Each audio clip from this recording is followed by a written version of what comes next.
તો ચોકી ગામ બાદ જેતપુરના સાડી ઉદ્યોગથી જૂનાગઢનું જાલણસર ગામ પણ બરબાદ થયું। જેતપુરના સાડી ઉદ્યોગકારોના પાપે જાલણસર ગામના લોકો પણ પરેશાન થયા છે। કેમિકલયુક્ત પાણીના કારણે ખેતીની જમીન બિનઉપજાઉ બની છે। જેતપુરના સાડી ઉદ્યોગકારો સામે કાર્યવાહી ન થતી હોવાનો આરોપ પણ લગાવવામાં આવ્યો છે। રજૂઆતો બાદ પણ ઉદ્યોગકારો સામે કોઈ કાર્યવાહી ન થયાનો આરોપ લગાવવામાં આવી રહ્યો છે। લોકોમાં हाड़का અને ચામડીના રોગોની ફરિયાદો પણ ઉઠી રહી છે। જેતપુરથી આ સમાચાર, જ્યાં જાલણસર ગામના લોકો પણ પરેશાન બન્યા છે આ કેમિકલયુક્ત પાણીથી। જૂનાગઢ જિલ્લાના જલાસણ ગામમાંથી પસાર થતી ઉબેણ નદીના કિનારે અત્યારે અમે ઊભા છીએ।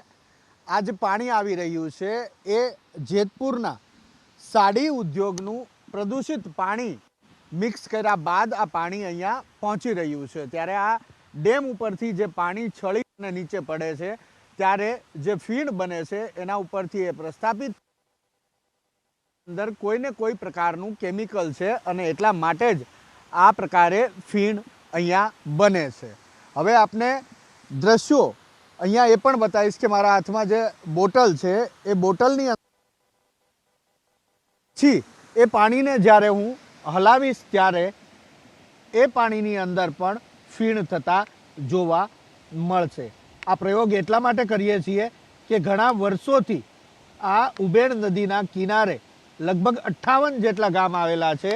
એ ગામના લોકો ફરિયાદ કરી રહ્યા છે, રજૂઆત કરી રહ્યા છે કે આ પાણી તેમની ખેતી બરબાદ કરી રહ્યું છે। આ પાણી તેમના લોકો જે 58 ગામના લોકો છે તેને પ્રભાવિત કરી રહ્યું છે, આડઅસર થઈ રહી છે, પશુઓને પણ નુકસાન પહોંચાડી રહ્યું છે, છતાં કોઈ સાંભળતું નથી।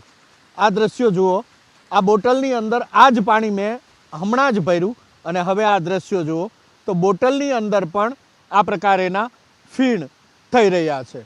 લોકોનું કહેવું છે કે છેલ્લા થોડા સમયથી કેમિકલ ઓછી માત્રામાં, એટલે કે કેમિકલવાળું પ્રદૂષિત પાણી ઓછી માત્રામાં છોડવામાં આવી રહ્યું છે, કારણ કે સંકલનની જે બેઠક થઈ હતી તેની અંદર જૂનાગઢના ધારાસભ્યએ ઉગ્ર રજૂઆત કરી હતી। આપને દ્રશ્યો બતાવી રહ્યા છે મારા સહયોગી પ્રદીપસિંહ। આ એ નદીના પથ્થરો છે કે જેના ઉપરથી પાણી વહી અને પસાર થાય છે।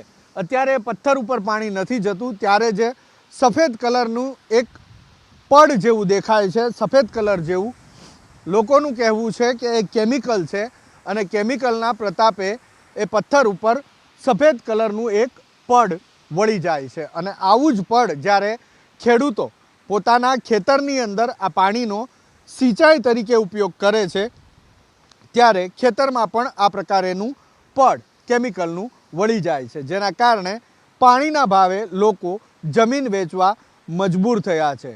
ચામડીના રોગથી લઈ અને કેન્સર જેવી જીવલેણ બીમારીઓ આ 58 ગામના લોકોને ભરખી રહી છે। પશુ આ પાણી પીતા નથી અને જો ભૂલે ચૂકે પીવે તો એના દૂધ ઉપર અસર થઈ રહી છે। કેમેરામેન પ્રદીપસિંહ સાથે હિરેન રાજગુરુ, એબીપી અસ્મિતા, જૂનાગઢ।